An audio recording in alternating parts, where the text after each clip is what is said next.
Hello and welcome to an album a day, day 245, going through my vinyl collection, an album a day. Almost done, down to the last couple, guys, until I have one or two more arriving.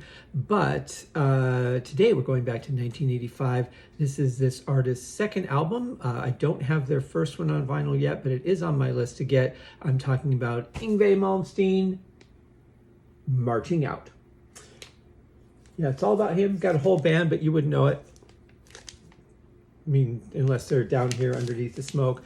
We'll get to the condition of the cover in a minute, but I do really like his first two albums. Not a huge fan of him on the whole, but there's some great material on these first couple albums. Polydor copy. This is from 1985. Nothing particularly special about the pressing as far as I can tell, except that it is a first edition pressing. Yeah, again, tons of real estate, tiny words. I don't get it. I still don't get it. Nice font though, makes it really difficult to read. I mean, as if the tininess wasn't enough, trying to read that font is even more challenging. So this cover is not in the greatest of shape, but the album is. The album is in great condition. This horrible. But I mean, the album is near mint, and that's the most important part for me. Lyric sheet looks like there's been maybe a little bit of a coffee spill or water stain or something on it. But this is actually readable. I like this. It's a little bent up, but it's readable, and that's the most important thing. It might be actually easier to. Yeah, it might actually be easier to read everything off of this. So where are we at? So side one, we get I'll See the Light Tonight. Killer song, great way to start off an album. Don't Let It End, really good song. Disciples of Hell, one of my favorites of his. My brother and I used to play that actually quite a bit. We performed that at our big concert at the Clintondale High School. And that would have been 1987, January of 88. If I remember right. I Am a Viking, another one of my absolute favorite Yngwie songs. Then we go over to side two, where for some reason we get the overture. Should be the first one on side A, but that's what an overture is. It's an instrumental. Then we get Anguish and Fear, pretty good song. On the Run Again, good. Soldier Without Faith, good. Caught in the Middle, good. And then Marching Out, another instrumental. We used to play that one too. The thing is I really feel like the majority of the album for me, for my taste, is front loaded. I like the songs on side A more than side B, but I do like the whole album.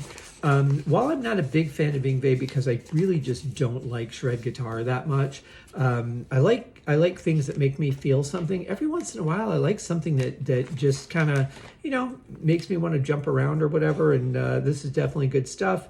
Some of the songwriting on here, the vocals are great, the drums are great. I mean, he picked some really good musicians to work with on this album, I will say.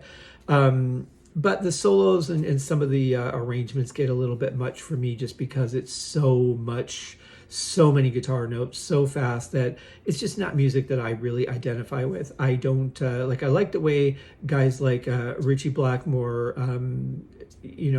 Steve Morse, Getting Used to, Simon McBride, Mel Galley, how guys like that feel music.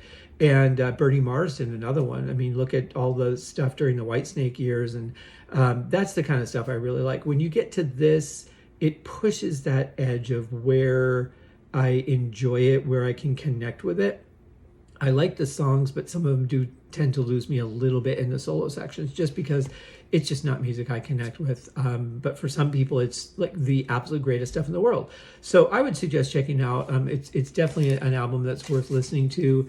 Yngwie Malmsteen, Marching Out. Also check out Rising Force. That's the first one. That's the other one that I have on my list.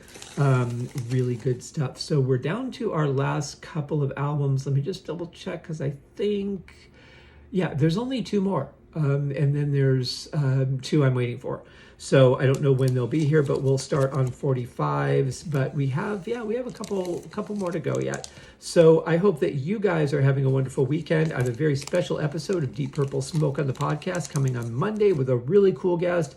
Really looking forward to getting into that as we start our new season of Slaves and Masters, the only Deep Purple album that featured Jolden Turner on vocals. So check that out. Check out Haskincast podcast on Wednesday because a very special episode of that, talking about a project that really means a lot to me. I haven't been able to record it yet because I just haven't been able to.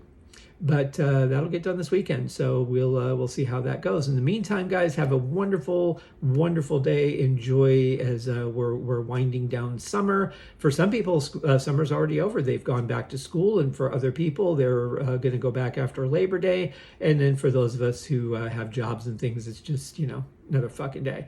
So have a great one, guys. Enjoy your weekend, and we'll see you tomorrow. Cheers.